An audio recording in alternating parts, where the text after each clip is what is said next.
잠언 4장 5절부터 9절까지입니다.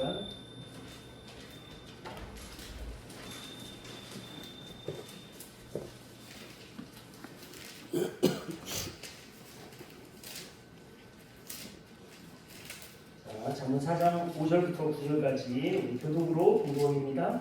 지혜를 얻고 명철을 얻어라. 내가 친히 하는 말을 잊지 말고 어기지 말아라. 지혜를 버리지 말아라. 그것이 너를 지킬 것이다. 지혜를 사랑하라. 그것이 너를 구원할 것이다. 지혜가 얻으니 지혜를 얻어라. 네가 가진 모든 것을 다 바쳐서라도 명철을 얻어라. 지혜를 소중히 여기라. 그것이 너를 높일 것이다.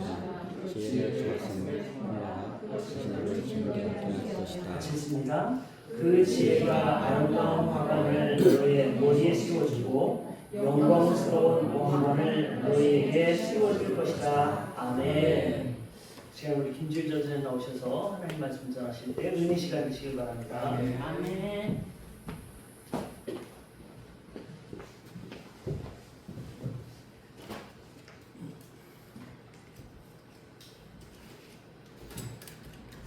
기도드리겠습니다. 사랑의 하나님 아버지, 이 시간 주님의 귀한 말씀을 들고 담위에 섰습니다. 부족한 저를 성령으로 충만케 하사 하나님의 음성만을 대언하게 하시고 듣는 모든 심령들에게는 길을 열어주시고 마음을 감동시켜 주셔서 말씀을 통해 살아계신 주님을 만나게 하여 주시옵소서. 모든 것을 주님께 부탁하오며 우리 주 예수 그리스도 이름으로 기도드립니다. 아멘.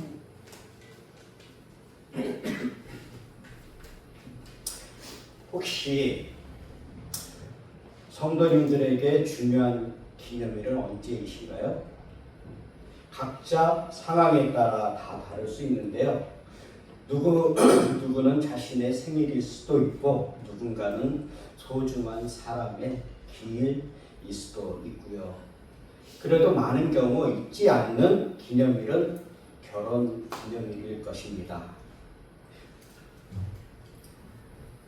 혹시 여러분의 결혼 기념일은 언제인지 아시나요? 저는 가끔 잊어버려서 혼날 때가 조금은 있습니다.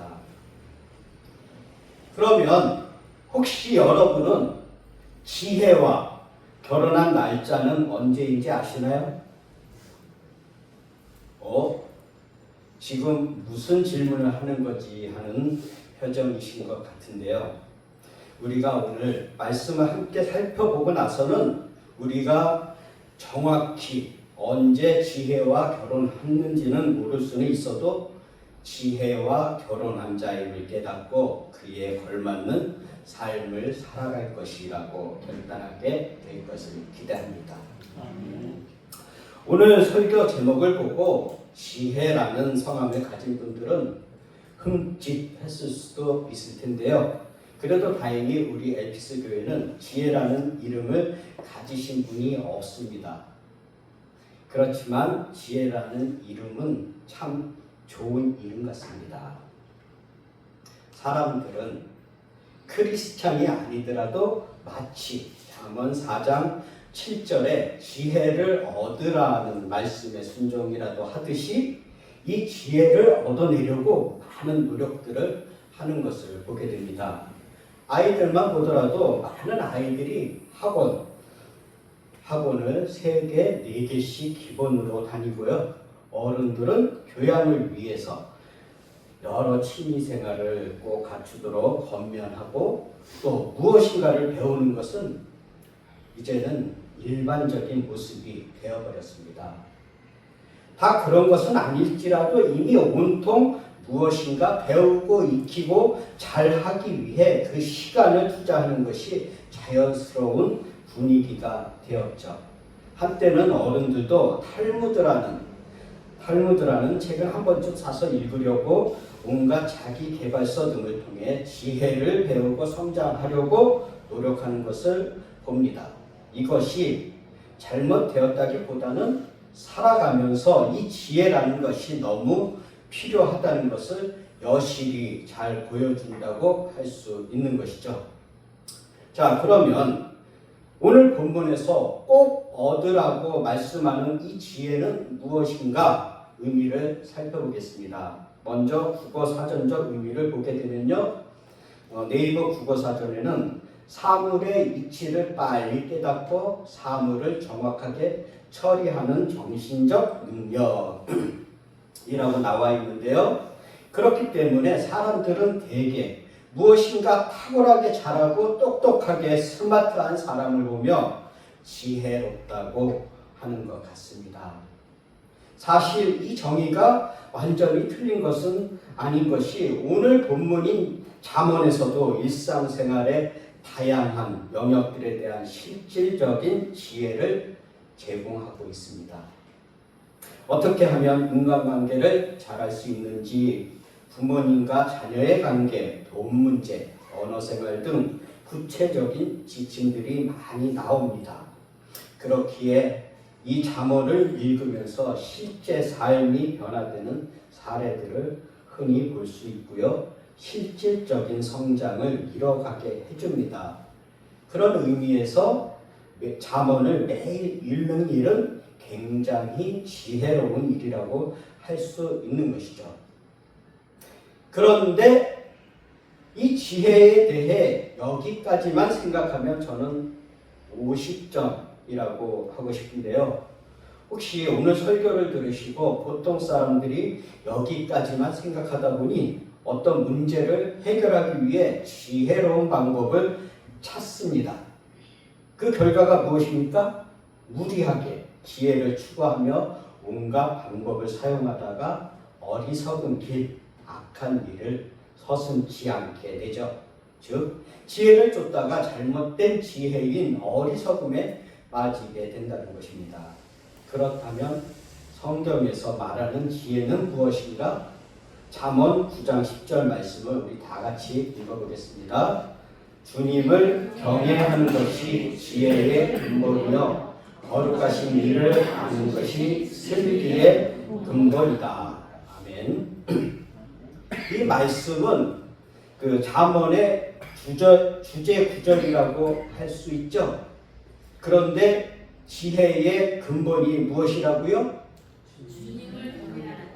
여호와를 경외하는 것입니다. 여기서 근본이라는 단어가 2번 나오는데요. 이 근본은 시작점, 첫걸음이라는 의미가 있습니다. 즉, 지혜를 얻는 첫걸음은 여호와를 경외하는 신앙이라는 것입니다. 그런 의미에서 지혜는 여호와를 경외하는 것이라고 할 수 있는 것이죠.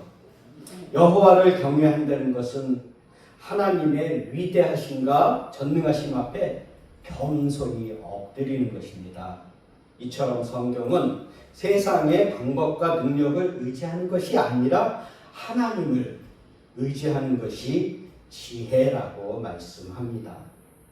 그렇다면 왜 하나님을 의지하는 것이 지혜일까요? 여러분, 하나님은 어떤 분이시죠? 천지를 창조하시고 온 우주 만물을 통치하시는 하나님이시죠? 그런데 문제가 있습니다. 우리가 이것을 안다고 말은 하지만 정작 이를 실존적으로 의지하지는 않습니다. 무슨 말이냐고요? 이 잠언의 말씀을 처음 읽던 이스라엘 백성들은 정체성이 있어서 그들은 고난 속에서 피어난 거친 야생화와 같았습니다. 그들은 수많은 역경과 핍박을 당했죠. 그러면서 그들은 우리가 왜 고난을 받아야 하는가라는 질문을 수도 없이 던졌고 긴 이스라엘의 역사를 통해 명료한 결론을 내리게 됩니다. 그것은 이것입니다. 우리가 하나님을 의지하지 않았기 때문이다. 우리의 경험과 힘을 의지한 우리의 죄 때문에 우리가 망한 거구나. 그러면서 동시에 깨닫게 된 것이 천지를 만드시고 주관하시는 하나님만을 경외하며 의지할 때 우리가 산다. 우리의 힘이 아니라 하나님이 우리의 힘이시다.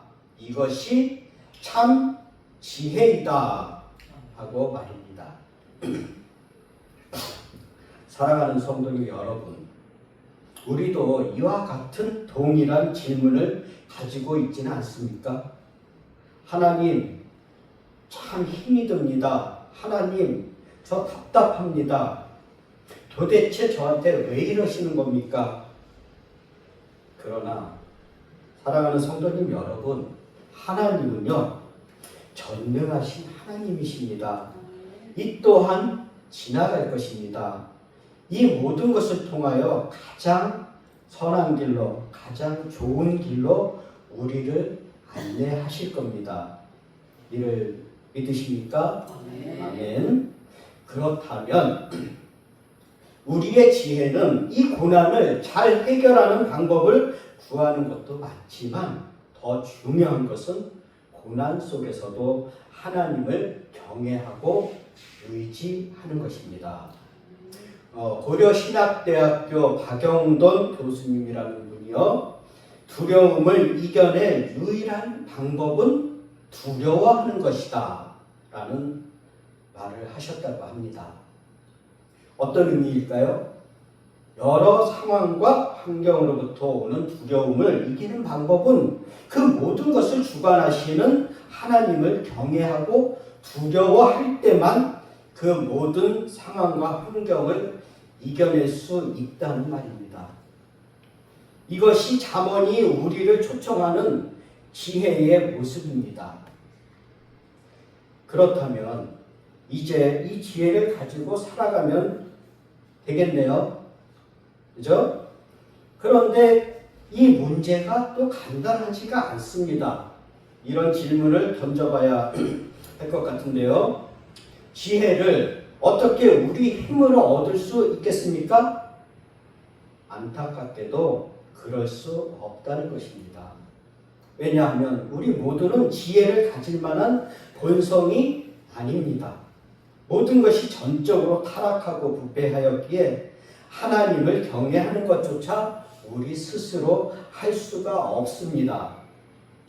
로마서 3장 23절과 11장 33절을 함께 보겠습니다. 로마서 3장 23절.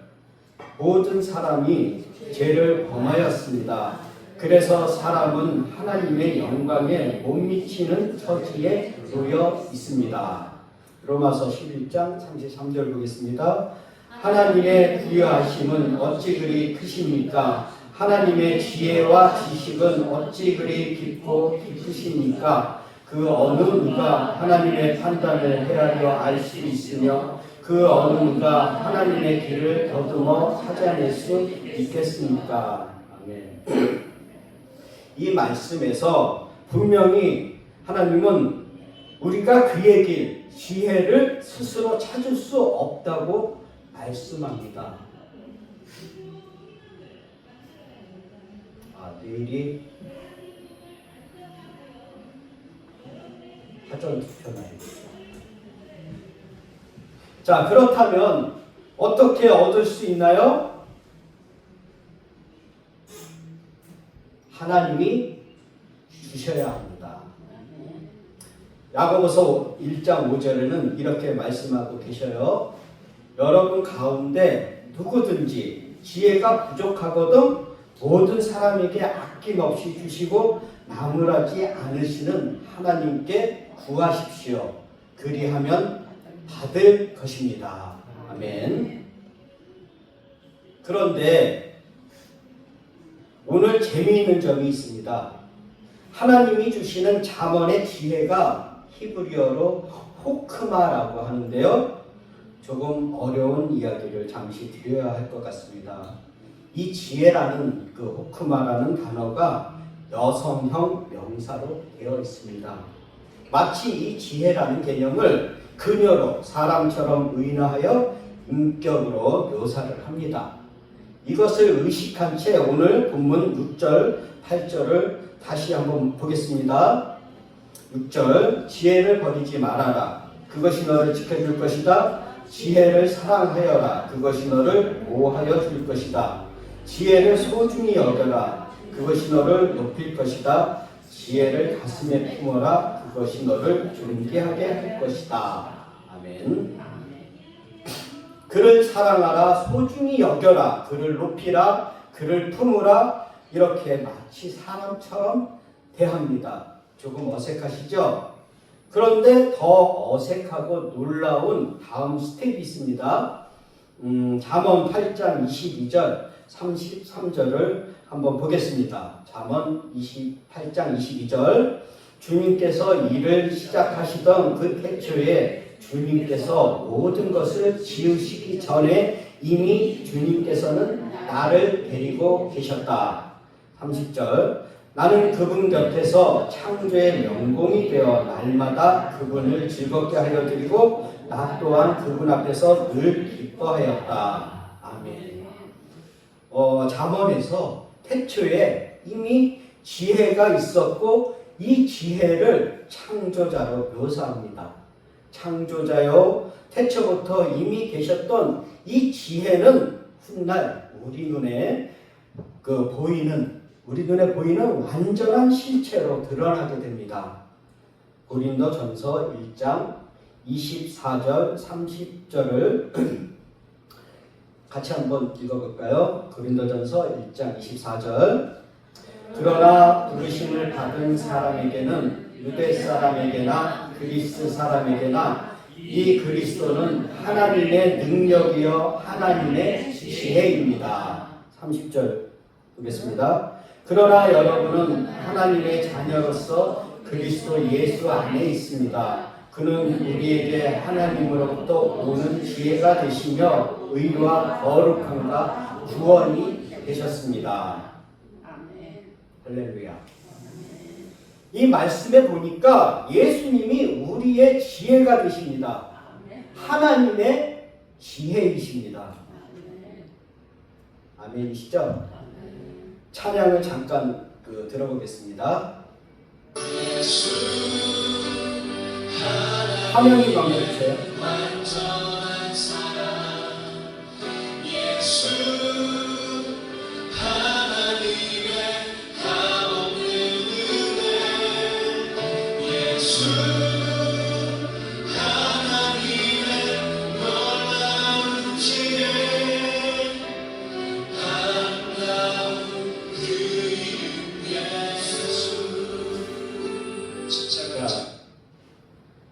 십자가를 참으신 아름다운 그 이름 예수란 그 찬양의 가사말 후렴 부분에 이렇게 나오고 있죠. 예수 하나님의 완전한 사랑, 예수 하나님의 값없는 은혜, 예수 하나님의 놀라운 지혜, 아름다운 그 이름 예수.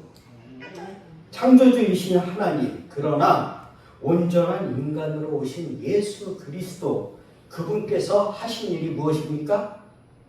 하나님을 경외할 수 없던 우리에게 찾아오셔서 우리의 죄를 사하시고 우리를 하나님의 자녀가 될 수 있게 자신을 내어주셨습니다.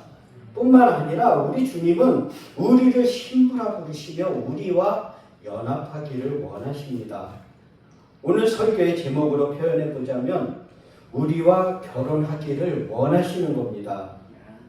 신랑 되신 주님은 모든 사랑을 다 부어주시어 우리와 영원히 함께하고 영원히 그 사랑 안에 사귐을 가지기 위해 우리를 살려주셨습니다. 이 진리를, 이 초청을 받아들일 때만 우리는 지혜를 얻을 수 있고 지혜와 결혼하게 되는 것입니다. 여러분, 지혜와 결혼하셨습니까? 아멘이시죠? 그렇기 때문에 잠언은 우리에게 변화와 혁신을 일으킵니다. 이러한 지혜를 얻고 하나님을 경외하는 삶을 살아가도록 계속해서 우리를 초청하고 촉구하는 것입니다. 사랑하는 성도님 여러분, 영화나 드라마에서 종종 나오죠. 결혼하는 장면을 엔딩으로 보여주고 해피 엔딩으로 끝나는 경우가 있지만 사실 결혼식 이후에 진짜 삶, 소위 전쟁이라고 하는 진짜 삶이 시작되는 것을 우리는 알고 있습니다. 이처럼 예수 그리스도를 믿고 받아들여 지혜와 결혼한 자, 예수님과 연합한 자들이 어떻게 계속해서 지혜로운 신부로서 살아가야 하는지 제시해주는 또 다른 바울 서신이 있습니다. 에베소서 5장 15절에서 19절입니다. 너무 유명한 말씀이죠. 지혜와 결혼한 자, 신랑이신 예수님과 연합한 자는 어떻게 살아가야 할까요? 주의 뜻을 이해하고 세월을 아끼며 성령 충만할 때 가능한 이것이 지혜 있는 자같이 하는 것입니다. 결국 지혜와 결혼한 자는 하나님을 찬송하고 범사에 감사하며 그리스도를 경외하며 그 말씀에 순종하는 모습으로 살아갑니다. 사랑하는 성도님 여러분, 우리가 말씀을 읽긴 했지만 여러모로 하나님을 경외하며 살아가기 어려운 시기이죠. 그렇기 때문에 우리는 더더욱 그런 우리를 위해 이 땅에 오신 하나님의 지혜이신 예수님을 생각해야 합니다. 왜냐하면 예수님을 통해 우리가 하나님을 경외할 수 있게 되었기 때문이죠. 또한 성령님께서 우리를 도우셔서 지속적으로 지혜로운 결혼 생활을 가능하게 하십니다. 하나님을 찬양하며 하나님께 감사드리며 그리스도 예수의 말씀에 복종하는 삶, 이것이 여호와를 경외하며 지혜로운 자로 살아가는 우리들의 정체성입니다. 결론을 맺겠습니다. 우리가 지혜이신 예수 그리스도와 연합하여 살아가는 이 삶이 때로는 힘겹고 어려운 순간도 있을 수 있습니다. 그러나 우리가 비록 힘겹더라도 이 삶을 선택하고 주님 안에서 이 삶을 믿음으로 살아낼 때 우리 오늘 본문 잠언 4장 8절과 9절의 말씀처럼 귀한 약속이 우리에게 주어집니다. 그것이 너를 존귀하게 할 것이다. 그 지혜가 아름다운 화관을 너의 머리에 씌워주고 영광스러운 왕관을 너에게 씌워줄 것이다. 아멘. 이 말씀처럼 우리가 지혜를 따라 살아갈 때 하나님께서 우리를 존귀하게 세워주시고 아름다운 화관과 영광스러운 왕관으로 우리를 장식하실 것입니다. 우리의 이 지혜와의 결혼생활, 곧 예수 그리스도와 영원한 연합의 끝에는 영원한 행복이 우리를 기다리고 있음을 믿습니다. 바라기는 우리 모든 성도님들이 이 시간 예수 그리스도 안에서 지혜와 결혼한 자라는 우리의 정체성을 다시 한번 분명히 하시기를 바랍니다. 그리고 이 정체성을 가지고 주님과 함께 동행하며 행복한 신앙생활, 기쁨이 가득한 결혼생활을 아름답게 이어가시기를 주님의 이름으로 간절히 축복합니다.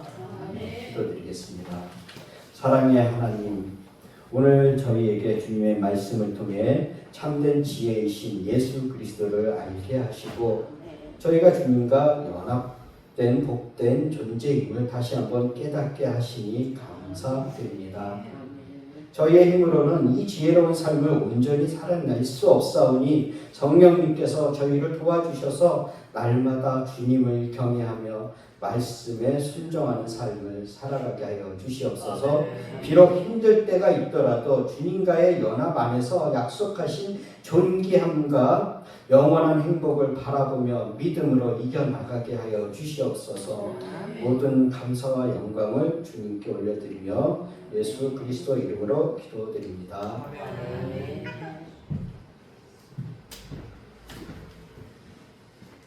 시간이 좀 있습니다. 이 시간 우리 함께 기도할 텐데요. 자, 이 시간 우리 성령님을 체험하는 시간 되기를 소망합니다. 자, 우리 눈을 감고